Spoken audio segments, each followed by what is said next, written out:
Hey, good morning everyone. So I have a few projects I'm working on, some videos here, and this is one of the first ones. Some of them are going to be shorter than others. I wanted to do a quick video on one of these guys here. It's a wireless keyboard, and a few ways of making money on these. One, well, obviously it's all based on the model number.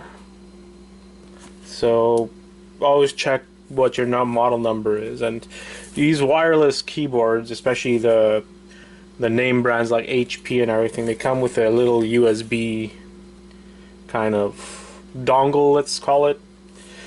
So that's the first thing that's valuable on these. You could sell those between $5 to $20 depending on how valuable the keyboard is. Obviously, the more expensive the keyboard, the more valuable the dongle.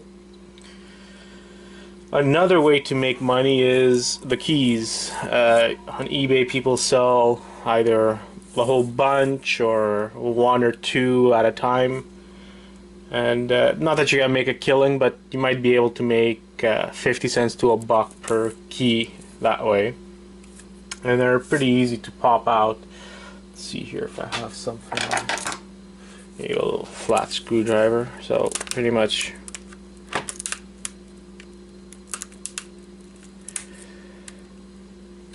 pop them out. Simple as that. And obviously, if you can get the little spring mechanism too, that adds to the value. Because a lot of times, if people don't lose the key, the spring mechanism might get damaged. So that's another little trick there to make some extra money on these things. There you go, got it. Pretty simple. The key, its spring mechanism, and the dongle is one way to make money. And now the last way to make money, which is like all our scrappers say, is scrapping the rest. So let's open this up and see what's inside. I've never opened one of these before, so I'm not sure what to expect. I'm guessing there's going to be some kind of silver mylar thing like all other keyboards.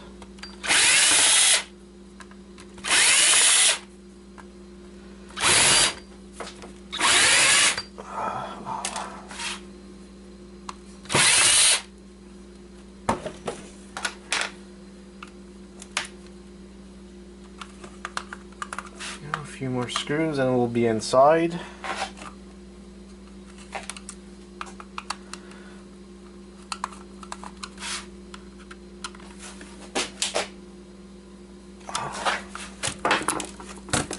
Not important trying to make a clean job. I rushed too quickly and stripped the some screws, but I'm not gonna fiddle around. Let's see if there's any hidden screws here. Oh, there's another hidden screw. There's always little hidden screws behind the labels. No, I'm trying to figure that out. There you go. Pop it right open. Break the ones that are not important. Oh. There you go. So,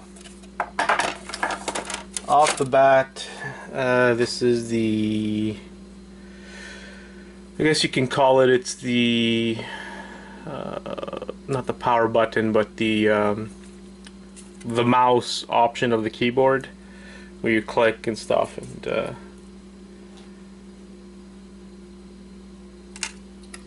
the mouse moves. This part I think actually just damaged, or no, I think it's just like a chrome sticker. Sorry, not a chrome, but copper. So there you go, you even get a little bit of copper there. So I'm guessing this little guy here might actually have some value. I know for a fact this works. So I'm gonna go hold on to this, check to see if it has a value, because people do repair these keyboards, and I'll go from there. I'll post a value, if anything, in the message section or the description section of my video. So that's that. Now you have the keyboard here. Okay, so this is a little difficult. Let's try to get these screws out.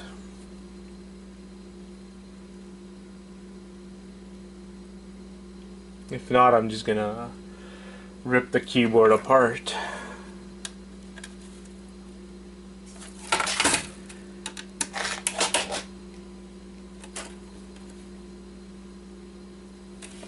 No. A better screwdriver, and if not, I'm just gonna try to bust it. I don't have anything better, so I'm just gonna break this thing apart. Hopefully don't lose any keys. There you go. So the screws were kind of screwed into this metal plate, so it kind of made it hard to break. Now you can just unscrew them and get the keyboard out. There's one. I think that was it. Is there another screw? No, there's no other screw that I can see. So there you go. So you get a nice little flex cable. I'm almost sure there's gold somewhere in here in the tip, so I'm going to keep that. So now let's get behind, and there you go, there, a little copper thing. Everything counts. Let's see now, let's get the keyboard off this metal backing. Let's lose that key. Like I said, keys are valuable. There's another one that popped out.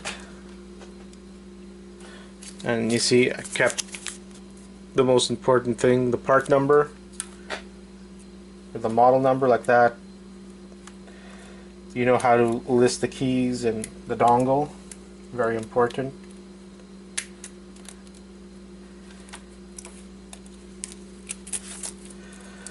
I think I have to remove all the keys here to make it work. Can we get off the Mylar? Yeah, there you go. So you have to remove all these little keys to get to the Mylar.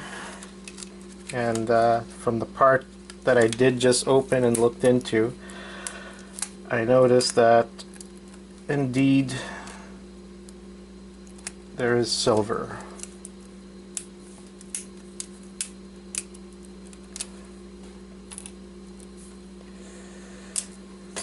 This might take a while. A lot of keys to remove.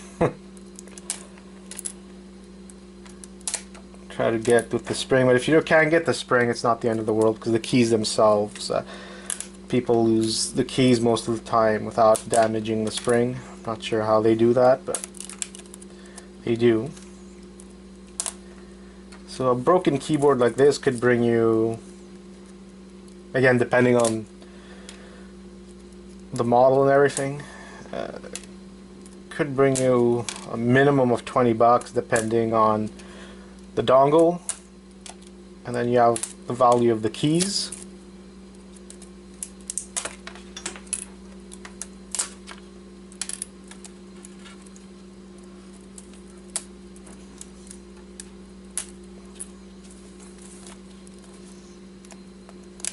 So even for a broken keyboard, either just to grab them from under, pull the whole thing out.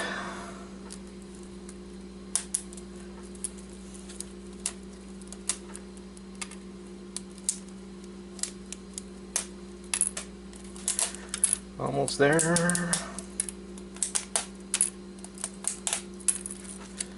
Trying to do this fast, not to have you guys just sitting there looking at someone taking off keys.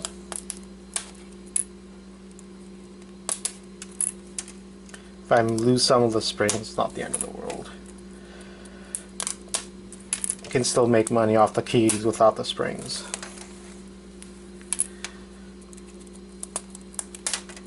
I might just sell a whole set of keys. I'm not sure if I'm going to do key by key or just a whole shebang. So I've done about half of this, so I don't want to keep you guys just looking at me taking off keyboard keys, but here you go. You got the silver mylar for the people who do keep those. There you go. Now I'll just pull on the mylar. Have everything pop out.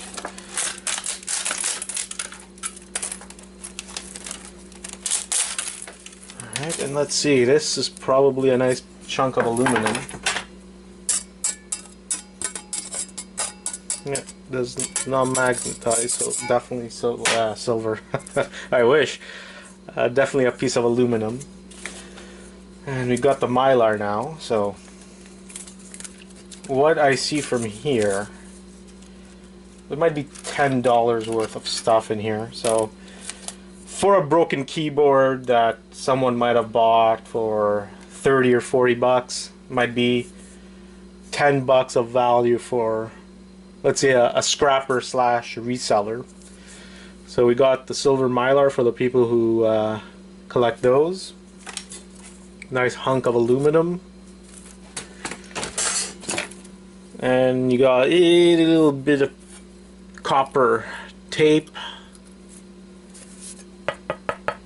Hunk of metal, hunk of steel.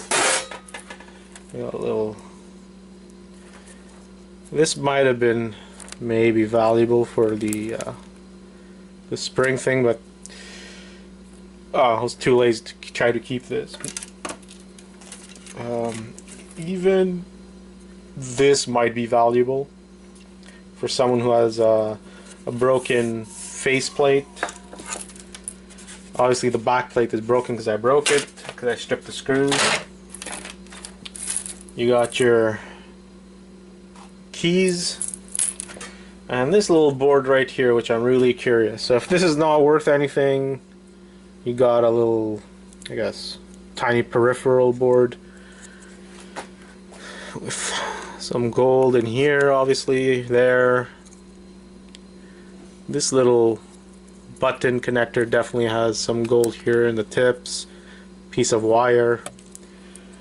So scrap value, I would give it, just like for pure scrap value, maybe 50 cents. But if you're a reseller also, eBay, Amazon, wherever, you have your own site, you got the keys, which might bring you about 50 cents each after shipping and fees. You got your silver mylar, aluminum, tiny bit of gold.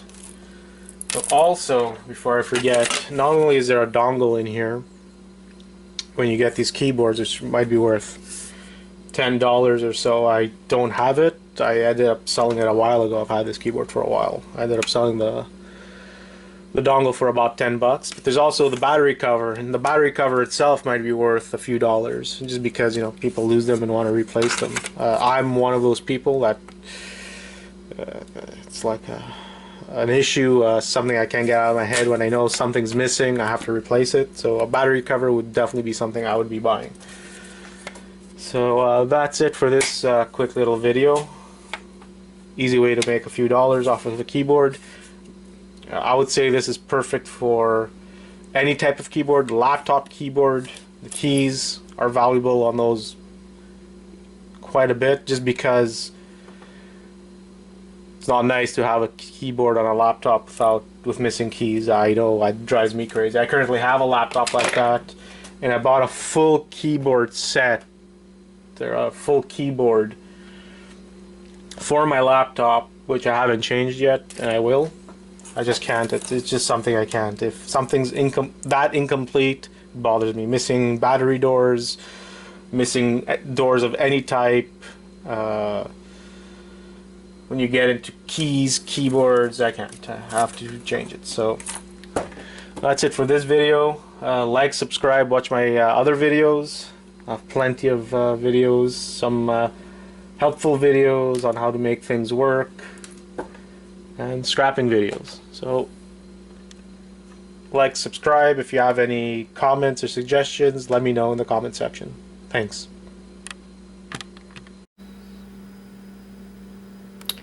Hey everyone. Hopefully you guys are having a good day.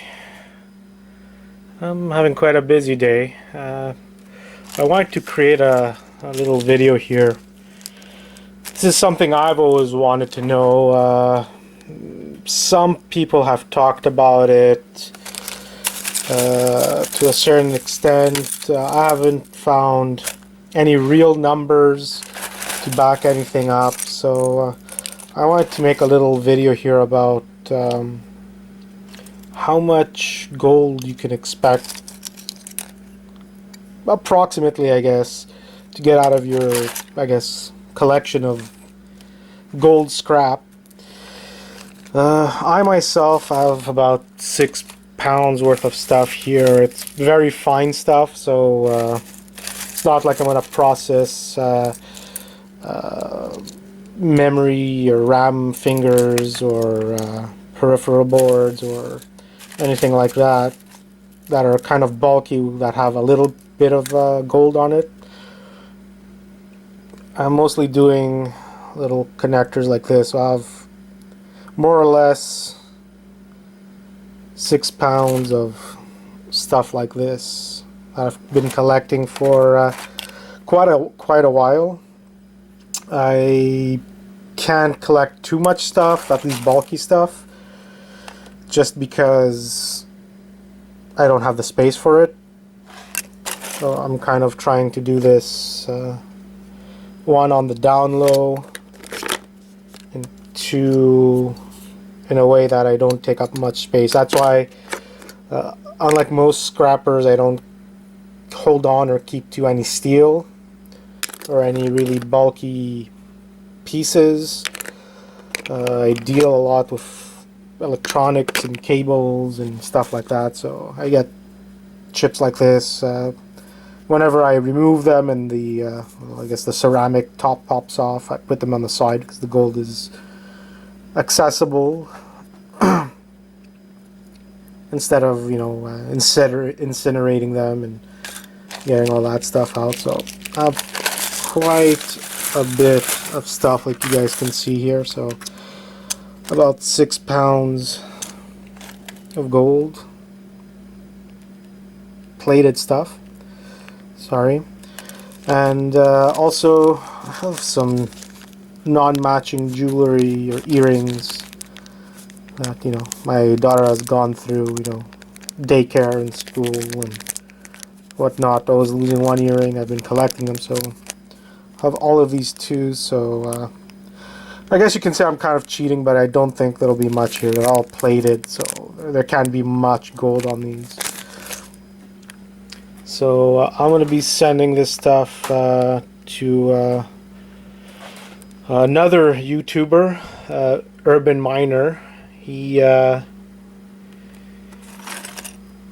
offers a service, pretty much doing all the heavy lifting, because I can't do that stuff here. Like I said, I can't have nauseous and poisonous fumes emanating from my garage into the rest of my house and stuff like that. So there's no way I'd be able to do that.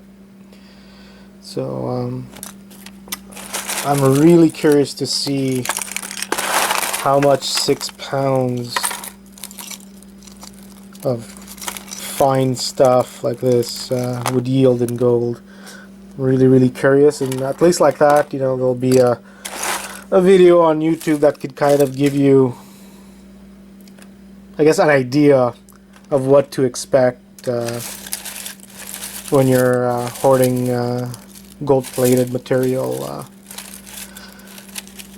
So let's see what happens, how much I'll get out of 6 pounds of this stuff. So I'll keep you guys posted. The next video might not be the results. I'm not sure how long it'll take for Urban Miner to go through all this.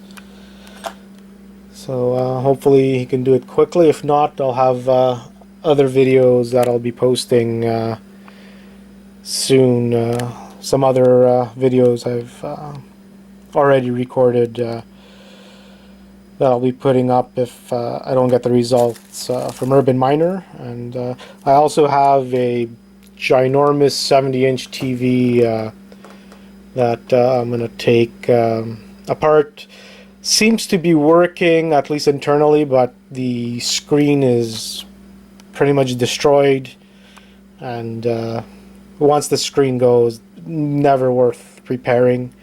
The screen usually costs as much as, you know, getting another TV practically. So I'm definitely going to be making a video about that, hopefully sooner than later, but definitely that will happen after I post the video on the results of this stuff, and possibly after the other two videos I have that are in the waiting. So hopefully you guys eventually find this information useful, because I know I will. I'm very curious to see what kind of yield I'll be able to get out of this stuff, just for future reference. So happy scrapping, and comment, like, and subscribe. If you guys have any suggestions about videos that I should do that involve taking things apart, if you're interested in knowing what's inside specific items, let me know, and hopefully I'll be able to find the item you want to tear down, and I can make a video about it. So I'll talk to you guys soon. Hey everyone, hopefully you guys liked my quick little video on toner cartridges and where to find little bits and pieces of gold in them, and quick explanation about also little inkjet toner cartridges and their ribbony type gold and whatnot. Here's another quick little video. With the printer stuff I received, I got 1, 2, 3, 4, 5, about 8 PCs. I wasn't expecting too much out of them. Like I said, it was my friend's little business, and he gives me scrap once in a while. The last time I picked up computers and laptops and whatever from him, they were really old. We're talking about single core computers, so they pretty much all went to a scrap heap, you know, separating the motherboards and hard drives and platters and drives and drive boards and fans and all that. In this pile, this is what I love about scrapping. It's when you get something that's more valuable than the scrap value. So these PCs I got were, I would say, a lot better than older single core PCs with IDE hard drives, and these were all somewhat newer. These were all dual cores or quad core, nothing special, not i5s or i3s or i7s, but nonetheless pretty good. So this guy over here was about 30 or 40 bucks worth. This one was a little more when I checked online. All the pieces, we're talking about memory, the hard drive, the CPU and everything, came out to about 50 or 60 bucks. This one too, this one was not bad, again, around 30 bucks. A little older, but the piece is still worth quite a bit. Now what surprised me was this guy over here, this guy over here, pretty much the same computer. The CPU was not bad. They're quad cores, and they ended up being worth by themselves about 20 bucks. The memory too, I think it was 4 gig memory. You can see here, this was at about another 20 bucks. The motherboard itself was actually worth almost $50 on its own. I'm not sure, I didn't check what this heatsink is worth, but it's pretty heavy duty, so it might actually be worth quite a bit. At least I hope. Might be worth a few bucks, but I'm planning to sell, most probably I'm going to sell it as a whole kit, you know, for about $100 or something. You know, you take it out of the case and everything, so it weighs a lot less for shipping. And people need these replacement parts. I think this was kind of like a server type PC. That's why it was worth quite a bit more. Then you have, actually these are older style heat sinks. I'm going to still check their value, but I'm probably going to scrap them. Now these fans, these extra fans, these cooling fans, they sell not bad. Unfortunately, before I got these, I needed a couple of fans, and I paid $6 or $7 for 2 of them. So I could probably get $6 or $7 for 2 of them also. Then we have these guys over here. Not sure what I'm gonna do with them. DVD drives are just not worth it, really. I didn't bother testing them. I think I'm just gonna take them apart, sell the boards and whatnot. The fun thing about all of this was 5 of the CPUs, so we're talking about 300-ish dollars worth of stuff here, but this is what I got lucky on too. Honestly, I think all these PCs, they just had bad hard drives. He kept all the hard drives except for one, but for example, this guy here is an i3.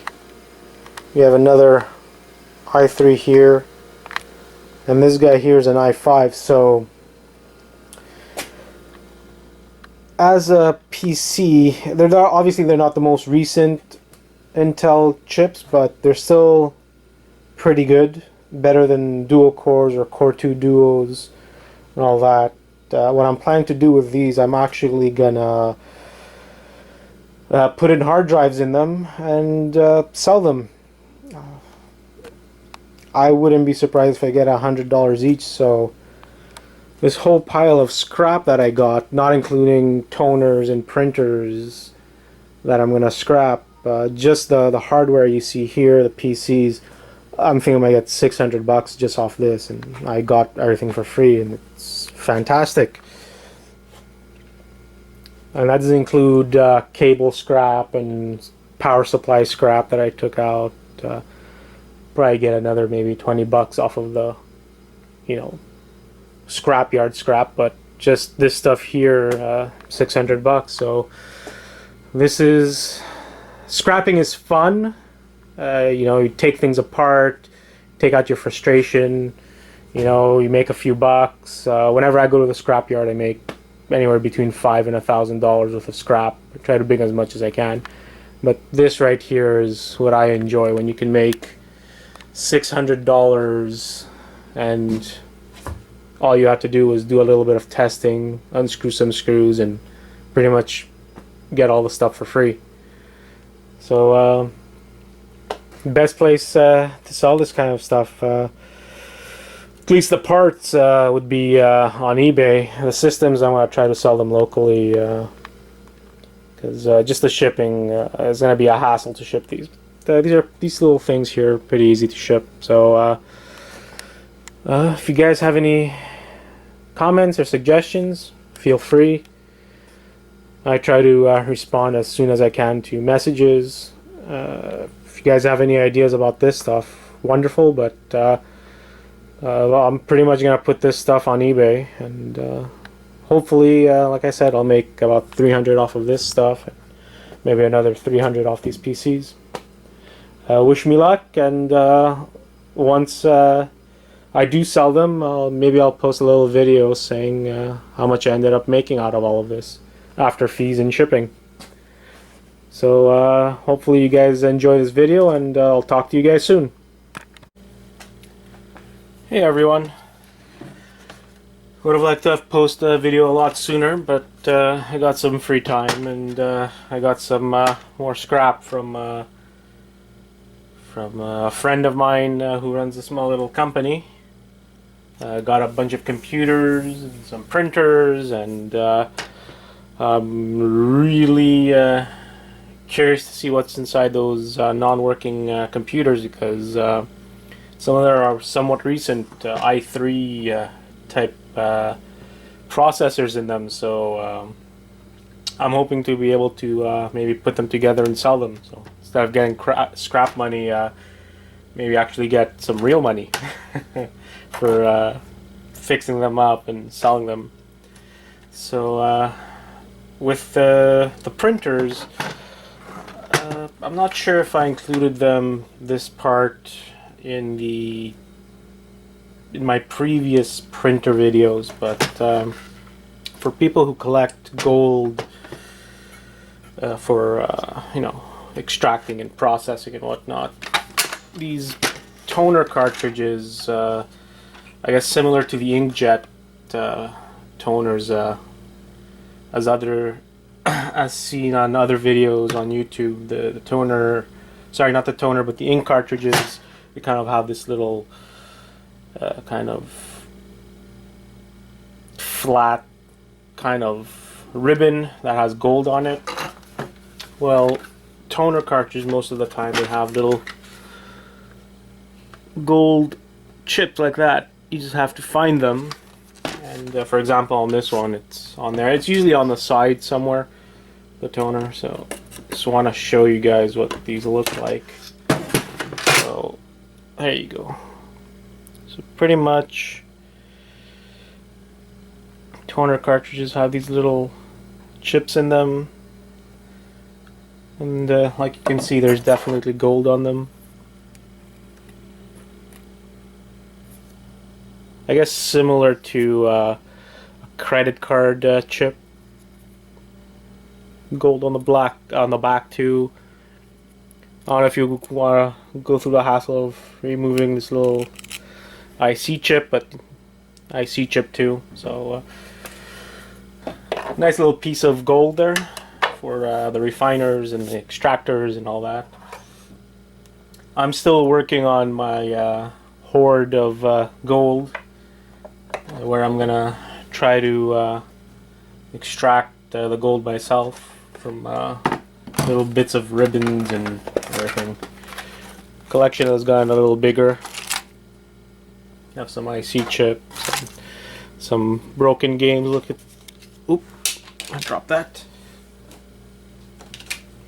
I can see little Game Boy and cartridges that are completely ruined but have gold in them.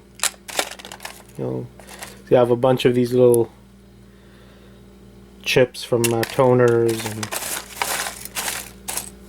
there you go, some credit card stuff. There you go. So I have a little hoard going here of pins and whatnot. I also have a bunch of connectors. I'm hoarding a nice big box of connectors, all gold tipped. I have some other gold finger cards and everything that I'm kind of hoarding. I usually sell that stuff. I don't do any of the refining and extracting of gold, but I want to give it a try. Probably do it out in the woods somewhere, so I don't smell up my house and ruin something in the house. Obviously safer, away from everyone. So that's the plan. So cartridges, when you see them, don't forget they have little boards or little chips on them. Find them, take them, keep them. You can even sell them. You don't have to do the whole extraction process, but just take them out. Remember, they're there. Make some money. So like, subscribe. Comments are always welcome. I try to answer everything in the comment section. And if you guys have any ideas in regards to toner cartridges, I know some people sell them to companies that recycle them. but they have to be original, and none of the ones I had were original, so they won't take them. But also keep in mind that you could sell cartridges if they're original to specific companies online. If you Google it, you'll find it. So talk to you guys soon.